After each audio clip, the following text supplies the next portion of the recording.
আসসালামু আলাইকুম, welcome my জান্নাত কিচেন। আজকে আমি আপনাদের সাথে সহজ পদ্ধতিতে চিংড়ি মাছের মালাইকারি রান্নার রেসিপি শেয়ার করছি। প্রথমে চিংড়ি মাছগুলো ভালোভাবে ধুয়ে লবণ হলুদ দিয়ে মাখিয়ে নিয়েছি। এবার কড়াইতে তেল দিয়ে তেলটা গরম হয়ে আসলে সেই চিংড়ি মাছগুলো একটা একটা করে তেলের ভিতরে দিয়ে দিব।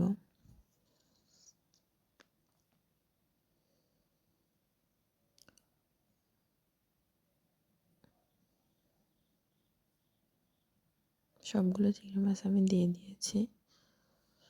এবার উল্টে দেব। এক পাশ ভাজা হয়ে গেছে, আর এক পাশ ভাজা হবে।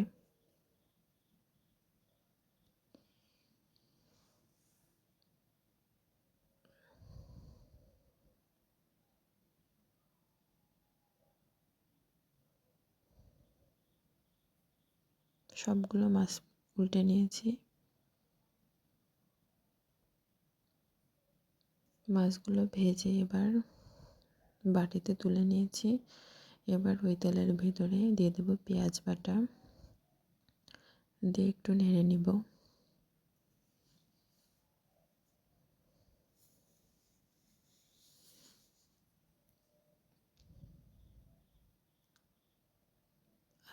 রসুন বাটা, আদা বাটা, জিরা বাটা, গরম মশলা বাটা দিয়ে ভালোভাবে আবার একটু নেড়ে নেড়ে কষিয়ে নেব।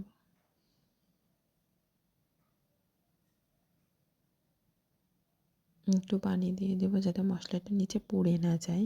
আবার ভালোভাবে একটু নেড়ে নেড়ে কষিয়ে নেব। এবার দিয়ে দেবো লবণ, হলুদের গুঁড়া, ধনিয়া গুঁড়া দিয়ে ভালোভাবে আবার একটু কিছুক্ষণ নেড়ে নেব। এবার দিয়ে দেব মরিচের গুঁড়া,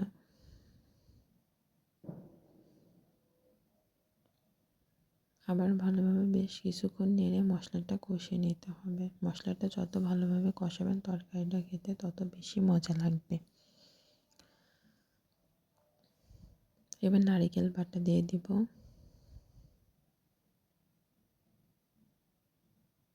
এবার কিছু কাঁচামরিচ কুচি দিয়ে দিব।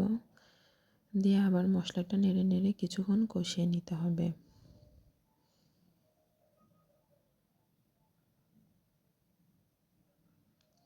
যত ভালোভাবে সময় নিয়ে একটু কষিয়ে নেবেন তরকারিটা খেতে তত মজা লাগবে।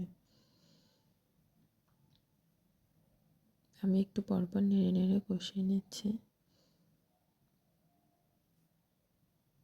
একটু সুন্দরভাবে কষিয়ে নেওয়া হয়ে গিয়েছে। এবার পরিমাণ মতো পানি দিয়ে দেব। এবার একটু নেড়ে দিব।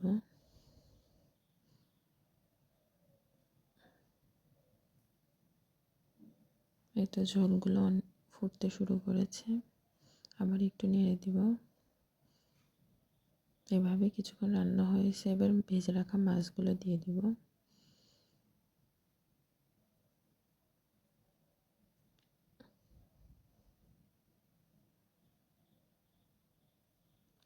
একটা একটা করে সব মাছগুলো দিয়ে দিচ্ছি।